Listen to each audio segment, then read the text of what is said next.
Hey guys, how's it going? We're going to be working on the head here today of the Honda CT110. It's very similar to the head of the CT90. Actually, I think it might be exactly the same, apart from the bore, of course. So the reason why we're going to be working on this one today, we're going to be opening this up. The time that I opened it up, these valves were actually seized. One was seized in the open position, so I want to see if the springs are both the same.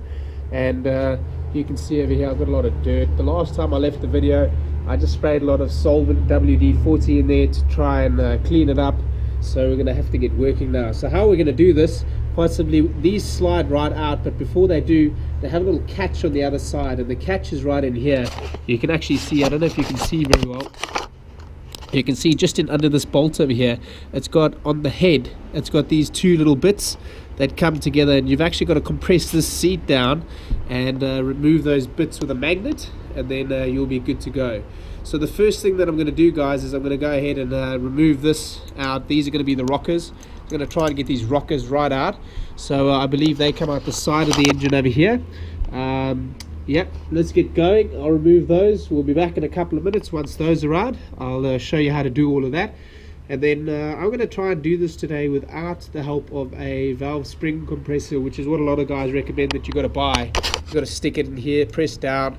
Personally, I think I can do it with a little bit of elbow grease, and like I said with the project here, the idea is to spend as little money as possible. So let's see if we can do it by hand, and if I can't, then I'll show you where to buy the tool. Alright, hang in there guys, let's see how it's going to go.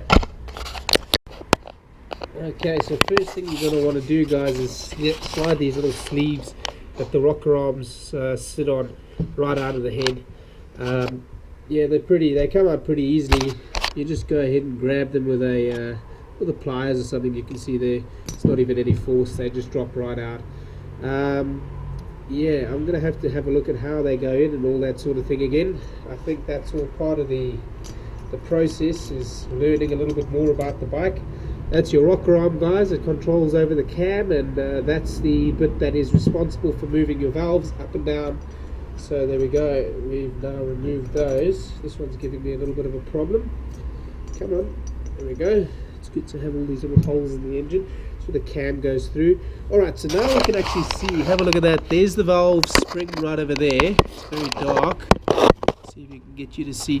There's the valve spring right over here. There you can see better on this side. There's the valve spring right over there. We're going to have to compress this all down. Personally, I don't think they're very strong. I weigh about 180 pounds, maybe that's probably about 80 kilos. So I think I can push it down with my bare hands.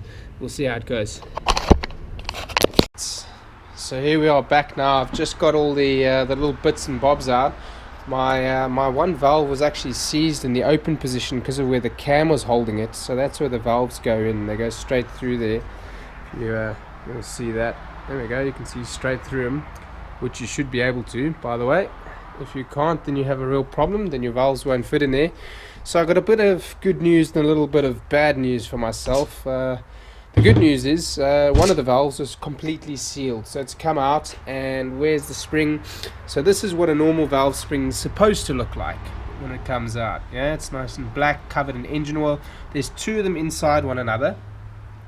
And on top of that is going to be sitting this little bad boy over here. That just simply sits like that, just goes in there, and then that goes into the edge of the valve spring over there. Sorry, the valve spring grabs it right over there, and it has these little magnetic bits that sit inside of it. Let me just try and pop them out for you. I'll put them back in a minute.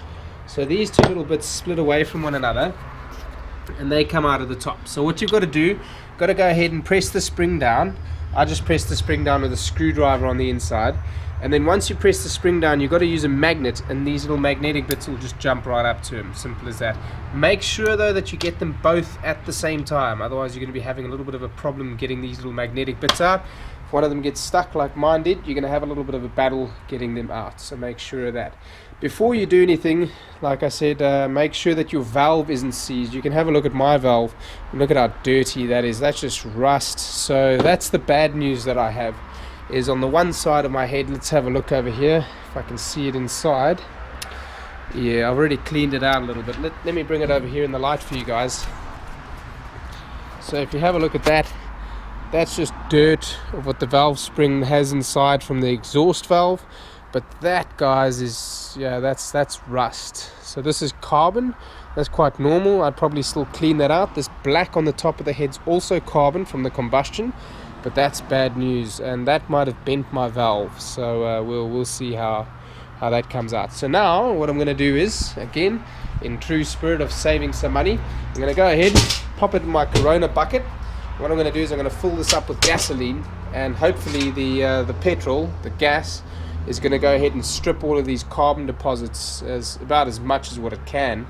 And then I'm going to have to buy some very fine grit sandpaper. I've got other sandpaper here, but this is no good. This is 220. It says very fine for wood maybe, but that's going to scratch your metal. So I'm going to get about 1,200 to 2,000 grit sandpaper, and I'm going to go ahead and sand this down. It's called water paper. So you put water in there and you sand it down, and that'll help you to take all of these deposits out. So once I've done that, we'll be back again. We'll be reassembling this head. You can check online. I was afraid that maybe my valves had been, the one that had been compressed for too long, would be held down, but you can see they're about the same size and they're pretty strong. There's another spring inside of it too, and it looks like they're about the same size. So I'm gonna assume that my valves are still okay, my valve springs, and I'm gonna assume that these are still straight enough too. I don't know at this point, so we will see how that operates. We'll see once we put it all back together and have cleaned it up, that's how we can get this all working again. So there we go. Alright, so getting done for the day. I've put my head in the top of this thing now, so you can see over there, running out of daylight. But I wanted to share this bit with you guys because I had a good old laugh. This this little gasoline carrier that comes on the side of the bike, still quite useful. Just have to seal up the breather tube. Mine was still completely sealed. My lid doesn't fit very nicely, so it was leaking a little bit, but that's okay. So yeah, good old laugh because I went down to the gas station to fill this up and put some petrol in it, and there we go. So now all I'm going to do is just hold this bucket up. I'm going to go ahead and just swish it probably about 10 minutes of doing something like this. This will move the petrol all over the part of the bike that I need it to be cleaned up. And I'm going to leave it sit overnight. Petrol's not bad for the engine at all. It's going to be corrosive though for your gaskets. So make sure that when you put your bike in there, that the gaskets are taken off if you want to use them again. Again, like I keep saying, I'm going to buy myself a new gasket set. I just want to bring this out here for you guys. It's only been in there for about 15-20 seconds, and you can already see all the dirt has been taken off by the gasoline, and that's all that rubbish that I was hoping for it to come off. So tomorrow when I come on back with my water paper, I'm going to get something between 1,200 and 2,000 grit sandpaper. It's called water paper, and I'm going to go ahead and clean that head up. Like I said, I've thrown the valve stems in there too. I've thrown the valve springs in there too.